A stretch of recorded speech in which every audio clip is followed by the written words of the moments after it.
again, it's not a quick fix. No. It's not, one and done. We don't have these mastered, and, we don't have, just because we read this book in 10 weeks, we don't have all this mastered and done, but working on it daily and practicing it, revisiting it, rereading it, digesting the material even more.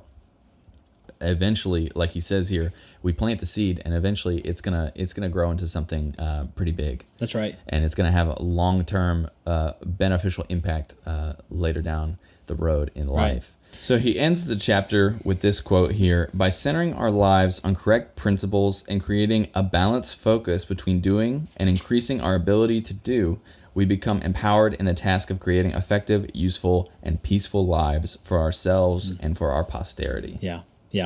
Awesome stuff. Yeah, I'm so glad that he ended with this chapter, and something that I think that people should take the time to read. If you have the book, is the afterword, which is questions that he's often asked, and so that was interesting. We're not going to review those, but it just gives some background, some personality, I think, to the book as a whole as you go back and read it. But I was curious. I did want to ask, as we bring this episode to a close, this last episode for this particular book, which habit was your favorite to read, to learn about, and then also kind of the one you look most forward to carrying out?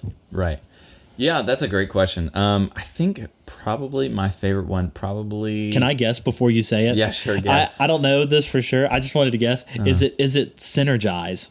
No, actually, that's not what I was going to say. Okay. I was going to say Habit too.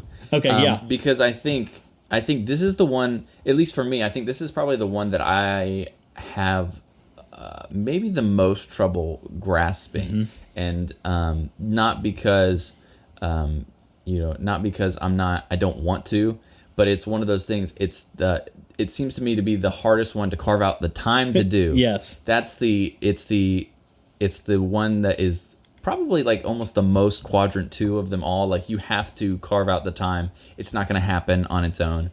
It's never just going to end up being important and you're going to have to do it. You have to make the time.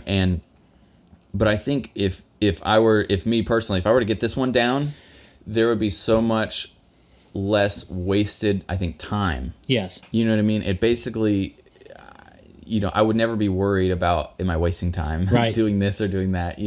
It's just an overall, I think you just have a clarity around life and what you're supposed to be doing. Yeah. No, that's a good point. Yeah. I'm surprised now. For me, I'm surprised that that's in the private victories. Yeah. That would be a favorite, because I, in my opinion, I think the private victories are a little bit harder to master in a sense than not that the public victories aren't difficult, because they are.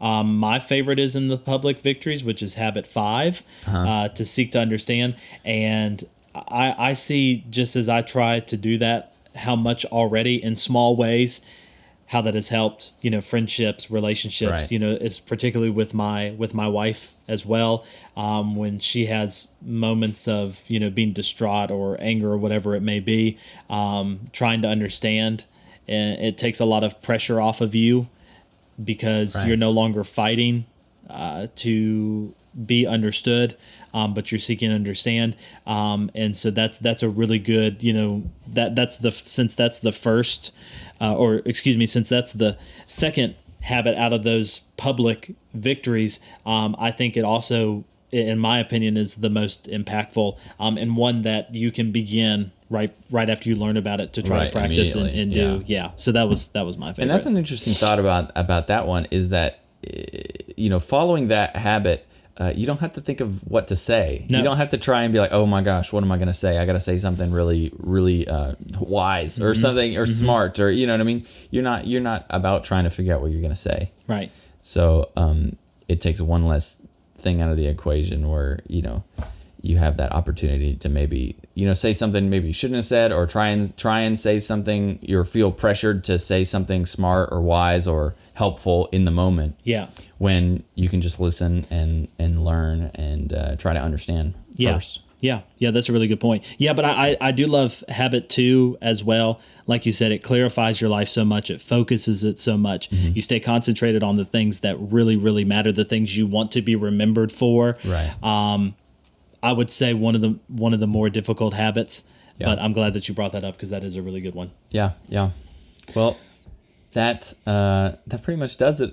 That's the book, man. Yeah, we are done with the 7 Habits of Highly Effective People by Stephen Covey. I've thoroughly enjoyed this book. Yeah, I don't know me about you, too. but I've enjoyed it a lot. Yeah, me too. I think it's going to be hard to find another book that touches and affects so many different areas of our life.